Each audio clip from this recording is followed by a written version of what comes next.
China has set its development priorities for the next 5 years.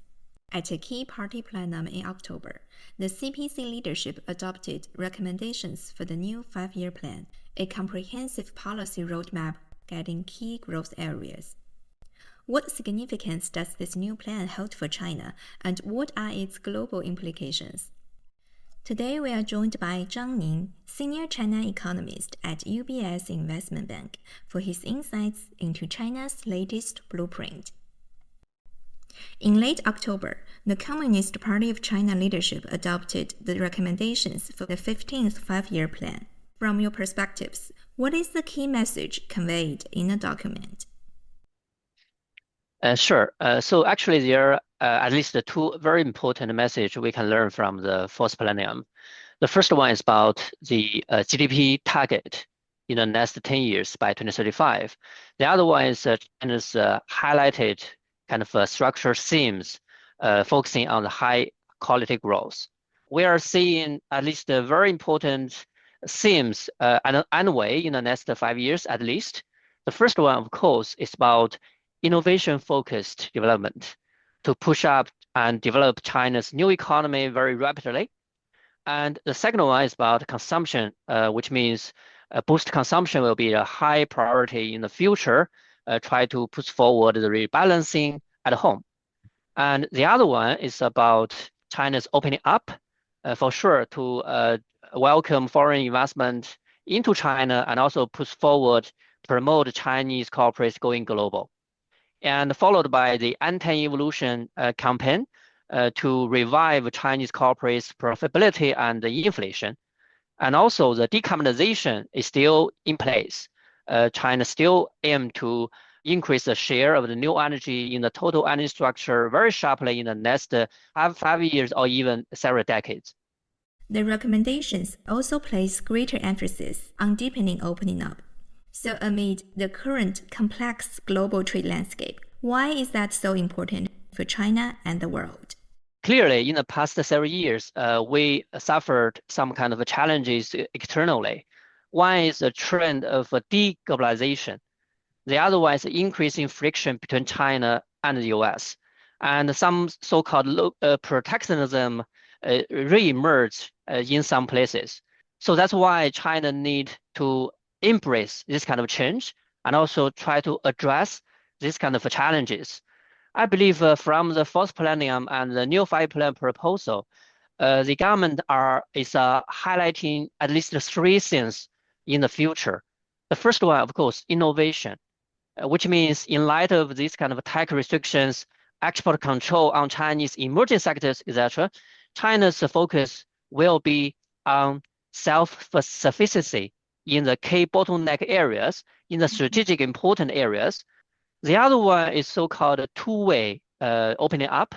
So China will likely lowering the entry barriers for more sectors, especially for services, and also try to level in the playing field for everyone, including foreign investment and SOEs and non-SOEs. The other one is about Chinese government is trying to facilitate or promote Chinese corporates going global. And lastly, of course, as you mentioned earlier, there's quite a lot of challenges externally. We need to focus more on boosting domestic demand, including consumption and investment. So there's a lot of scope we can explore in the next 5 to 10 years. What were the major achievements during the 14th 5-year plan period, and how have they laid the groundwork for the next 5 years? So the previous 5 years actually has been quite challenging in light of the COVID shocks. So China did some kind of a good job in terms of the quality and quantity of the economy. In terms of the quantity, which means the GDP growth averaged around 5.5% in the past 4 years. And hopefully in this year, we can still see around 5% growth. So that's why that's still a very decent GDP growth compared with other global peers. In terms of the quality, for sure, we have seen some progress of about high quality growth in terms of 3 fronts. The first one is about so-called smarter, which means innovation-driven growth, as I mentioned, quite in very many different sectors. Number two is about greener. So Chinese kind of reliance on the new energy increased quite a lot. Now it's around 20% about in terms of the total energy consumption in the from the non-fossil energies. The number three is more people-centric, which means the people's livelihood and also their benefits from social safety net has increased a lot. So this quantity and quality achievements for sure laid out a very decent foundation for future next 5 years. But clearly, we are seeing more challenging environment. We need additional and more substantial policy efforts, plus structural reforms to unleash more potential growth in the future and also achieve more progress about high quality growth in China.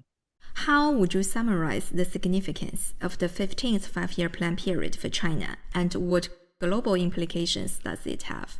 The first 5 years will be the super important foundation for what we can achieve by 2035. So that's a commitment. And also that's a foundation of everything, including consumption, investment, corporate earnings, and even global competitiveness. The other one is that clearly the 5-year plan gave us a roadmap of what we can expect. That's very important, critical to anchor expectations. So that's a kind of a handbook, not only the corporates, but also for investors. And lastly, for global investors, so we're seeing a very challenging global environment with a lot of uncertainties. So what China can offer? I believe we can highlight 3 words here. The first one is certainty, which means we have the 5-year plan. So according to previous experiences, China has largely achieved most of the targets in the previous decades. The other one, we have resilience. Resilience means China has a kind of a decent policy room to manage the uncertainties and the challenges. I believe that will be, again, a contribution from China for global investors. That's number 2. And number 3 here is about innovation, which means about the future. So what we can learn from the previous several months' equity market performance, clearly investors started to appreciate this kind of contribution from Chinese innovation. So that's why I can say, okay, investors' intention, attention, and interest have increased quite a lot on Chinese market, on Chinese economy. I believe a stable and predictable the macro policy environment, plus a gradually, stabilizing housing market, and also a resilient domestic economies, and also some clarity for the future development path, will give more confidence for global investors.